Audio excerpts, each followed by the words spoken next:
Hello प्यारे बच्चों, आप लोग का आरबी एजुकेशन चैनल में आप लोग का स्वागत है। आज हिंदी का मॉडल पेपर लेके आया गया है और इस मॉडल पेपर के अकॉर्डिंग ही आपका मतलब पेपर में क्वेश्चन आएगा। तो सबसे पहले इसमें हम लोग टॉपिक को कवर करेंगे कि टॉपिक में कौन सा टॉपिक से कितने कितने नंबर का क्वेश्चन आता है। तो उस टॉपिक को हम लोग मतलब पहले देख लेते हैं कि कौन सा टॉपिक से कितने नंबर का क्वेश्चन आता है। तो उस टॉपिक के अकॉर्डिंग हम लोग क्या करेंगे, कवर करेंगे अपने एग्जाम को। तो सबसे पहले हम लोग ये इस पे चलते हैं। इसमें देखिए सबसे पहले वह विकल्पी कुल 20 प्रश्न आते हैं और इसमें गद्य पद का साहित्यिक इतिहास होता है और व्याकरण होता है। तो हिंदी गद्य का इसमें देखिए, इसमें पहले हिंदी गद्य को ले लिया जा रहा है। तो हिंदी गद्य से कितने नंबर क्वेश्चन आता है, तो 6 नंबर क्वेश्चन आता है। ठीक है,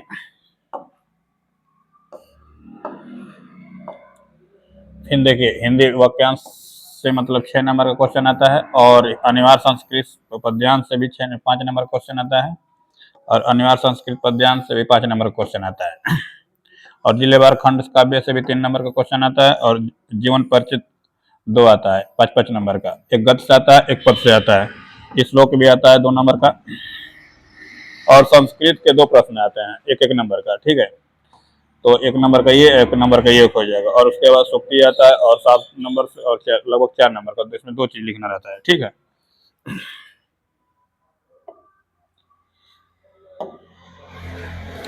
देखिए खंड अ में बहुविकल्पी प्रश्न आता है। तो सबसे पहले हम लोग बहुविकल्पी प्रश्न को ही देखेंगे। तो पहला प्रश्न ले लिया जा रहा है इसमें, रानी केतकी की कहानी के लेखक कौन है। तो इसमें देखिए बंग महिला है पहला और फिर बी वाला ऑप्शन प्रेमचंद्र है और इंशाअल्लाह खान है और मोहन राकेश।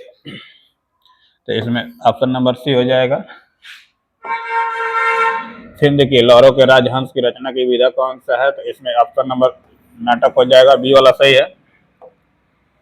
और सिंदूर की होली के नाटक के नाटककार कौन है। इसमें लक्ष्मी नारायण मिश्र है। तो लक्ष्मी नारायण मिश्र पर टिक कर दिया जाएगा। और फिर देखिए जयशंकर प्रसाद जी का उपन्यास क्या है। तो जयशंकर प्रसाद का उपन्यास क्या है, तो तितली है। इसमें कन्हैया लाल मिश्र प्रभाकर की रचना नहीं है। तो देखिए नहीं वाला क्वेश्चन आप लोग कंफ्यूजन करेगा क्योंकि बच्चे नहीं पढ़ते ही नहीं है, तो मतलब उसके अनुसार आंसर मार देते हैं। तो इसमें देखिए लिखी कागज के कोरे है, ऑप्शन नंबर बी है। चलते हैं, रीतिबद्ध काव्य धारा के कवि कौन है। तो रीतिबद्ध काव्य धारा के कवि कौन है। तो इसमें देखते हैं, तो इसमें देखिए ऑप्शन नंबर सी है, मोतीराम है। और तार सप्तक में कितने कवियों की रचनाएं संकलित है। तो इसमें 7 संकलित है। तो 7 पर टिक कर दिया जाएगा। करेक्ट, रामचंद्रिका के रचनाकार कौन सा है। ये देखिए 2024 में क्वेश्चन आया है। तो यहाँ पे जो मतलब एग्जाम में आया वहां पर लिखा गया है। और देखिए पहला ऑप्शन है पद्माकर, मतीराम, देव और केशव दास। तो इसमें ऑप्शन नंबर डी सही है, केशव दास। कुरुक्षेत्र के रचनाकार कौन सा है। तो देखिए इसमें रामेश्वर बहादुर सिंह है और वेद व्यास है और जयशंकर प्रसाद है और रामधारी सिंह दिनकर है। तो इसमें देखिए ऑप्शन नंबर डी है, रामधारी सिंह दिनकर को लॉक कर दिया जाएगा। देखिए रीतिकाल के कवि भूषण की रचना नहीं है। तो रीतिकाल के कवि के भूषण की रचना नहीं है। तो इसमें ऑप्शन नंबर बी सही है, ललित ललाम है। देखिए करुण रस का स्थायी भाव क्या है। तो इसमें करुण है, शोक है, हास है। तो इसमें शोक होगा, तो शोक पर ट्रिक कर दिया जाएगा। देखिए भूरे बालों की सी कतरन और छिपा नहीं उसका छोटापन उपयुक्त पंक्ति में कौन सा अलंकार है। तो अलंकार पूछा है। तो इसमें ये उपमा अलंकार है, रूपक अलंकार है, उत्प्रेक्षा अलंकार है, श्लेष अलंकार है। इसमें देखिए उपमा अलंकार सही होगा, तो इस पर ट्रिक कर दिया जाएगा। देखिए सोरठा छंद के द्वितीय चरण में कर कितनी मात्राएं होती है। तो इसमें देखिए 13 मात्राएं होती है। देखिए निम्नलिखित में से किस शब्द में से अनु उपसर्ग का प्रयोग नहीं हुआ है। तो अनु उपसर्ग का प्रयोग नहीं हुआ, तो इस पे ऑप्शन नंबर डी पर सही कर लिया जाएगा। देखिए नीलकंठ समस्त पद में कार्य प्रयुक्त समास है। समास पूछा है द्वंद्व समास, देव समास और बहुब्रीहि समास और अव्ययी भाव समास। तो इसमें बहुब्रीहि सही है, तो बहुब्रीहि पर टिक कर दिया जाएगा। बादल का प्रवाची शब्द नहीं है। तो बादल का प्रवाची शब्द इसमें जलज नहीं है। देखिए अर्थ के आधार पर वाक्य के कितने भेद होते हैं। तो अर्थ के आधार पर वाक्य के कुल 8 भेद होते हैं। तो 8 पर टिक कर दिया जाएगा, ऑप्शन नंबर डी सही हो जाएगा। देखिए करे के वाच्य में कितने प्रकार के होते हैं। वाच्य कितने प्रकार के होते हैं। तो इसमें 3 प्रकार के होते हैं, 3 पर टिक कर दिया जाएगा। देखिए निम्नलिखित में अभिकारी शब्द कौन सा है। तो अभिकारी शब्द इसमें देखिए बालक है, पुस्तक है, पुराना है और निकट है। इसके निकट होगा अभिकारी शब्द। खंड ब, देखिए खंड ब कर्ण को वर्णात्मक प्रश्न लिया गया है। तो इसमें खंड अगले देखते हैं प्रश्न। देखिए निम्नलिखित पद्यांश पर आधारित प्रश्नों का उत्तर दीजिए। देखिए कुल इसमें 3 क्वेश्चन है, 2-2 नंबर का, टोटल कुल मिला के 6 नंबर का होता है। तो देखिए कुसुम, इसको एक बार हम पढ़ देते हैं कि मतलब क्या क्या लिखा है। तो कह रहा है कुसुम का ज्वर सबसे भयानक होता है, यह केवल नीति और वृत्ति का ही नाश नहीं करता बल्कि बुद्धि का भी मतलब क्षय करता है। किसी युवा को पुरुष की संगति यदि बुरी होगी तो वह उसके पैरों में बधी चक्की के समान होगी, जो उसे दिन प्रतिदिन अवनति के गड्ढे में क्या करेगा, गिराती जाएगी, और यदि अच्छी होगी तो उसको सहारा देने वाली भाव के समान होगी, जो उसे निरंतर उन्नति की ओर उठाती जाएगी। देखिए ये मोस्ट वेरी इंपॉर्टेंट प्रश्न है, तो इसको देख लिया जाएगा। देखिए 2025 में, 23 में, 22 में, 20 में, 19 में, 17 में और 16 में भी आ चुका है। प्रश्न देखते हैं। उपयुक्त गद्यांश का संदर्भ लिखिए। दूसरा इसमें है प्रश्न हमारा, गद्यांश के रेखांकित अंशों की व्याख्या कीजिए और कुसुम और अच्छी संगति में क्या अंतर होता है उसको डिफरेंस देना है, यानी अंतर लिखना है। देखिए लिखना कैसे है, इसको लिख कर दिखाया गया भी है मॉडल पेपर में, कैसे लिखा जाता है। हेडिंग डाल लीजिएगा संदर्भ, और संदर्भ में देखिए प्रस्तुत गद्यांश हमारी पाठ्य पुस्तक के गद्य खंड में संकलित है और मित्रता नामक पाठ से लिया गया है।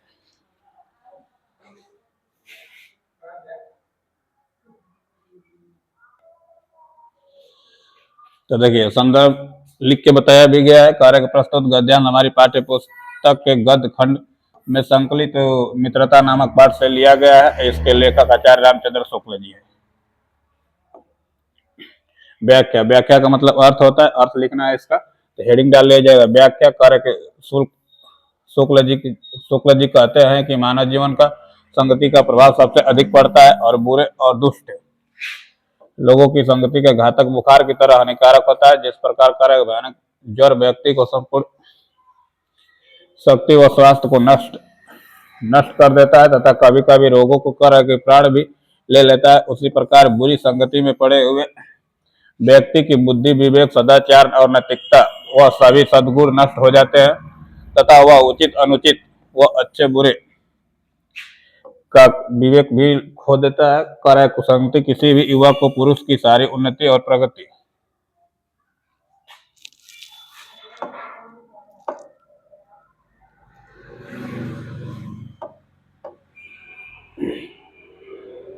ये इसका व्याख्या लिख के दिखाया गया है। अगले चलते हैं प्रश्न पे। देखिए अंतर पूछा था तीसरे वाले में, कुसंग कार्य के और अच्छी संगति में क्या अंतर है। तो उत्तर इसमें लिखा गया, कुसंगति हमारे विकास और उन्नति के मार्ग को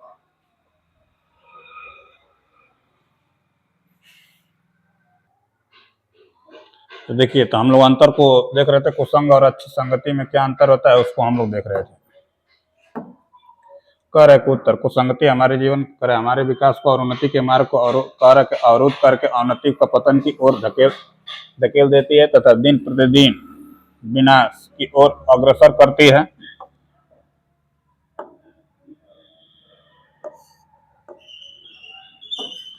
जबकि अच्छी संगति हमारा सहारा देने वाले हाथ के समान होती है, जो अवनति के गर्त में गिरते हैं।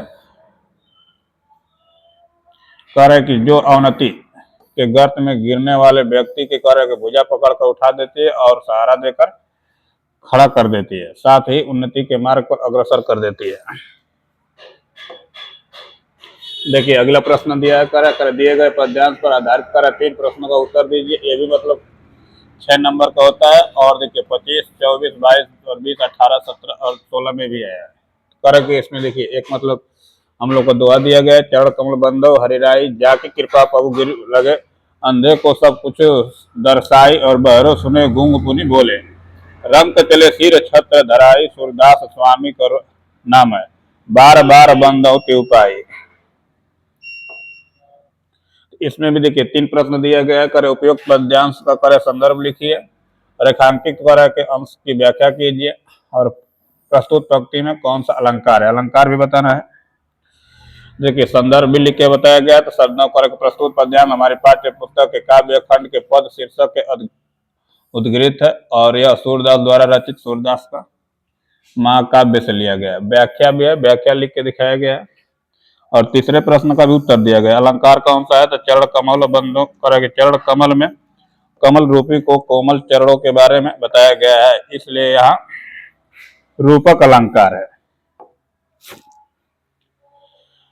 प्रश्न नंबर देखिए 3 में देखते हैं, कह रहे हैं कि दिए गए संस्कृत गद्यांश में कह रहे किसी एक का संदर्भ सहित हिंदी में अनुवाद कीजिए, और ये भी लगभग 5 नंबर का आता है, तो 5 नंबर याद देख लिया जा रहा है। ऐसा नागरिक भारतीय संस्कृति संस्कृति भाष्य च केंद्र स्थलम अस्ति इत एवं कह रहे संस्कृत संस्कृत व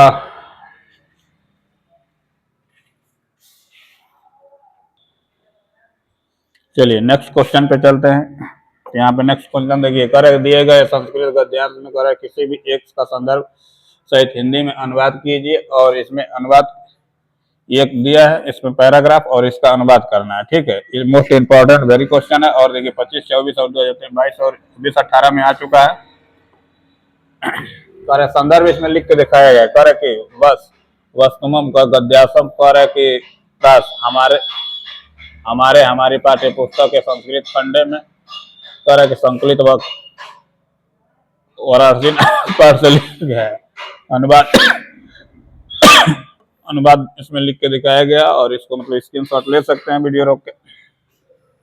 दिए गए कह रहे कि संस्कृत पद्यांश में से किसी एक का संदर्भ सहित हिंदी में अनुवाद कीजिए, और ये भी मतलब 5 नंबर का आता है, तो इसका अनुवाद करना है, और ये भी वेरी मोस्ट इंपॉर्टेंट है। इसमें भी संदर्भ लिखा गया, प्रस्तुत श्लोक हमारी पाठ्य पुस्तक के संस्कृत खंड में संकलित अन्य शक्ति विलास नामक पाठ से लिया गया है, और इसका अनुवाद करके दिखाया गया है इधर, इसको स्क्रीनशॉट करके लिख सकते हैं।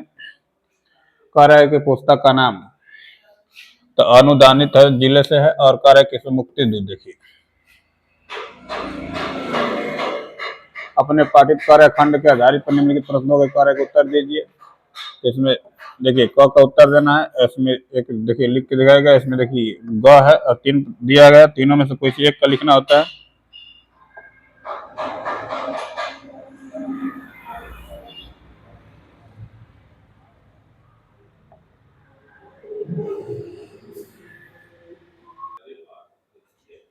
देखिए प्रश्न नंबर 6 में देखिएगा, कह रहा है कि क में दिया गया है लेखकों में से किसी एक का जीवन परिचय हुए लिखते हुए कह रहा है कि उनकी एक प्रमुख रचना का उल्लेख कीजिए। ये भी 5 नंबर का आता है, तो ऐसा ही मतलब 3 दिया रहेगा आपको, तो तीनों में से इसी में से तीनों में से कोई एक फंस जाएगा। अगर तीनों याद करते हैं तो तीनों में से कोई एक यहीं से फंस जाए।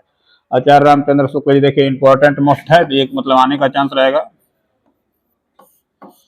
जयशंकर प्रसाद भी इंपॉर्टेंट ही है, तो ठीक है, मतलब इनमें दोनों कोई एक याद कर लिया जाएगा। इसका जीवन परिचय भी लिख के दिखाया गया है, एक कैसे लिखना है। तो देखिए सबसे पहले उनका नाम लिखना है, आचार्य रामचंद्र शुक्ल, जन्म कहाँ हुआ था 1884 में, जन्म स्थान कहाँ था बस्ती जिले के अगोना ग्राम में, पिता का नाम कचंद्र बल्ली शुक्ल था, और शिक्षा कहाँ से लिए गए थे AF इंटरमीडिएट, आजीविका उनका क्या दिया था अध्यापन लेखन और प्राध्यापक, निधन कब हुआ था तो 1941 में हुआ था, तो ये सब लिखना पड़ता। देखिए एक लिख के दिखाया गया, आचार्य रामचंद्र शुक्ल जी कार्य के निबंधकार, कार्य के समालोचन, इतिहासकार, अनुवादक और कार्य के महान शैलीकार के रूप में जाने जाते हैं। तो इस तरह आप लोग को मतलब लिख कर दिखाया गया, ऐसा ही मतलब लिख सकते हैं। देखिए 6 में दिए गए कार्य कवियों में से किसी एक का जीवन परिचय लिखते हुए कार्य के प्रमुख रचनाकार लिखिए। तो इसमें देखिए गोस्वामी तुलसीदास, रस्थान महाकवि सूरदास। तो देखिए इसमें ये इंपॉर्टेंट है, इसको आप याद कर सकते हैं, और महाकवि सूरदास भी इंपॉर्टेंट है, इनको भी याद कर सकते हैं। इनका भी लिख के देगा, इनका नाम सूरदास था, और जन्म ये 1478 ईस्वी में हुआ था, जन्म स्थान रूनाकार ग्राम में हुआ था, और मृत्यु 1583 में हुआ था। पिता का नाम पंडित रामदास और गुरु आचार्य वल्लभाचार्य थे, और भक्ति कृष्ण भक्ति करते थे। ठीक है, इनका भी लिख के दिखाया गया एक जीवन परिचय, तो इनको भी मतलब स्क्रीनशॉट ले सकते हैं। साथ में देखकर अपनी पाठ्य पुस्तक में से कंठस्थ से कोई एक श्लोक लिखिए जो प्रश्न पत्र में न आया, तो देखिए 2 नंबर का आता है, और उसको लिखना रहता है कि जो मतलब प्रश्न पत्र में न दिया हो। देखिए क्वेश्चन नंबर 8 में कह रहे कि निम्नलिखित में से किन्हीं 2 प्रश्नों का उत्तर दीजिए। संस्कृत में प्रश्न आता है, तो वाराणसी कस्य भाष्य केंद्र अस्ति है, ये देखिए कई बार आया हुआ है पेपर में, इसका उत्तर भी लिखा गया है, यानी वाराणसी चैप्टर बहुत इंपॉर्टेंट है। और वीर पूज्यते वीरेन मतलब वो भी इंपॉर्टेंट है, तो वहां से भी क्वेश्चन आता है कोई ना कोई।